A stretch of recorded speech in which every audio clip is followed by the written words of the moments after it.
Yuval somehow managed to take the media out. Her fake sympathy and cunning smile was infuriating.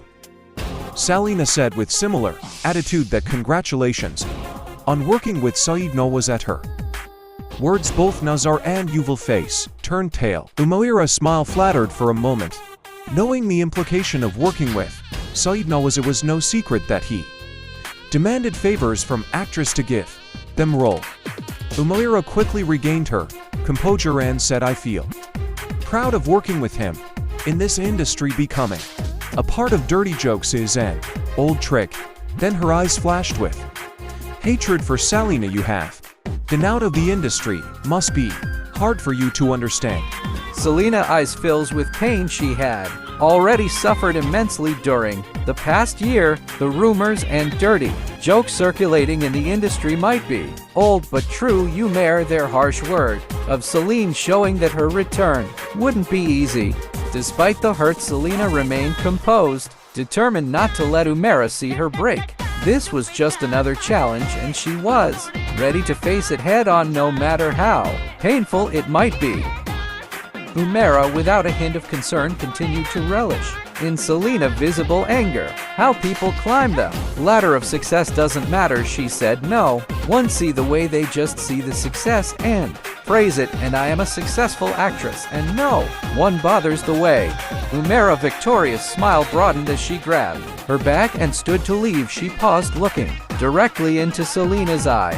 "Yes, Selina, you are an unsuccessful actress," gave a hateful look to all and turns to the door. Selina, driven by the surge of righteous anger, stood up and blocked Umaira's path and said, "Umaira Zahid, I can accept being an unsuccessful actress, but I can never accept being a shameless actress who sells her body. Congratulations on your success." Umaira's face turned an ashen white, her victorious facade crumbling. Selina, her head held high, turned and walked out of the room. Her eyes scanned the hallway, landing the public lift. She moved towards the stairs, her eyes brimming with unshed tears. She knew the reporters would be waiting by the lift, and without a VIP lift card, the stairs were the only option, and she was also determined not to let anyone see her break. As she descended, the wall echoed with the sound of her heels and the silent testament of her strength. Just a few moments ago, he parked his car in the agency parking lot. He sat there waiting, stressed, weight heavily on his mind, and he wasn't in the best mood. Taking a deep breath, he finally got out of the car, shutting the door behind him. As he straightened up, he was Selina for the first time, her elegance and style unmistakable. He stood still for a moment, taken back by her presence. He had been working for the agency for a long time, but had never seen her in person.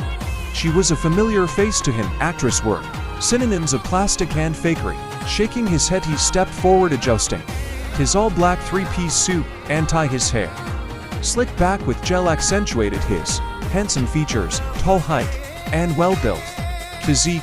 The Bluetooth earpiece, his professionalism and dedication to his work as a personal guard for actress in the agency.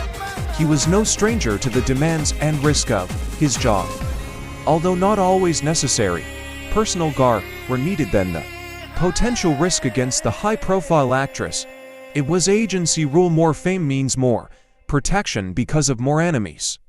He was professionally trained, whereas sometimes his job made his life a living hell. Wearing his sunglasses, he moved forward. He observing the silent Selina in a bad mood as she entered the private lift. Her status was evident through the use of the private lift. Sometimes life and fate were so cruel. And taking a deep breath, he headed towards his destination. He reached an office and, standing beside it, glaring through the window, said to himself, "Yes, it is just for the last time." With a mix of determination and resignation, he pressed the doorknob and entered inside. The very next moment he entered the office, Julia was seated at the head of the table, busy arranging her schedule with her personal assistant. She was visibly shocked to see him. She never expected him to come to her. With a quick signal, she dismissed her assistant, who quietly left the room. "Please sit down," Julia said with a smile, trying to hide smile. He shook his head, his fob de voix of any Expression: the market expert bodyguard. This is my resignation letter, he said, his voice steady with a respectful gratitude. He placed the letter on her desk, showing his gratitude. Julia's shock deepened. What? She exclaimed. You are my bodyguard, you cannot resign me for the contract between us. Her eyes were cold as she called at him, but his sunglasses shielded any hint of emotion.